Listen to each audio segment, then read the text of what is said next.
ഞാനും അമ്മയും കൂടി പോകുന്നത് വല്യപ്പച്ചൻ്റെ വീട്ടിലേക്കാണ്. വല്യപ്പച്ചൻ്റെ വീട്ടിൽ ചെറിയൊരു പരിപാടി ഉണ്ട്. അതിന് വേണ്ടിയിട്ട് പോകുന്ന കേട്ടോ. വല്യപ്പച്ചനെ ഞാൻ വിളിക്കുന്നത് പപ്പയുടെ ചേട്ടനെയാണ്.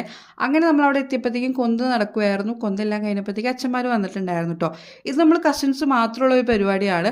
അങ്ങനെ അച്ഛന്മാർ വന്നപ്പോൾ നമ്മൾ ശുശ്രൂഷ സ്റ്റാർട്ട് ചെയ്തു. ഇതെന്താ സംഭവം എന്ന് വെച്ച് കഴിഞ്ഞാൽ കാലുകഴുകൽ ശുശ്രൂഷയാണ്. അതായത് നമ്മൾ പേഴ്സണലി നേരുന്ന നേർച്ചയാട്ടോ. വല്യപ്പച്ചൻ്റെ മോനാണ് നേർന്നത്. അപ്പോൾ ആ വ്യക്തി തന്നെയാണ് 12 പേരുടെയും കാല് കഴുകുന്നത്. അതായത് ഈശോ 12 സ്ലീഹന്മാരുടെ കാല് കഴുകിയതിൻ്റെ പ്രതീകമായിട്ട് നമ്മൾ ചെയ്യുന്ന ഒരു നേർച്ചയാണ് കേട്ടോ.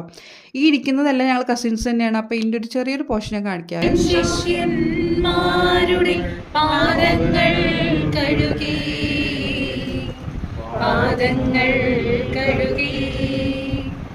താലത്തിൽ വെള്ളമെടുത്തു. അങ്ങനെ 12 പേരുടെയും കാല് കഴുകി കഴിയുമ്പോഴത്തേക്കും പിന്നെ പ്രാർത്ഥന ശുശ്രൂഷ ആശീർവാദമൊക്കെ ഉണ്ട്. അത് കഴിയുമ്പോഴത്തേക്ക് ഇവർക്ക് എല്ലാവർക്കും കുടുംബത്തിൻ്റെ ഒരു സ്നേഹ സമ്മാനം ഉണ്ട് കേട്ടോ. ഇത് ഫോട്ടോ സെക്ഷനാണ്. ഇതിൻ്റെ ബാക്കി ഡീറ്റെയിൽസ് ഞാൻ അടുത്ത വീഡിയോയിൽ പറയാം. അപ്പം ടാറ്റ.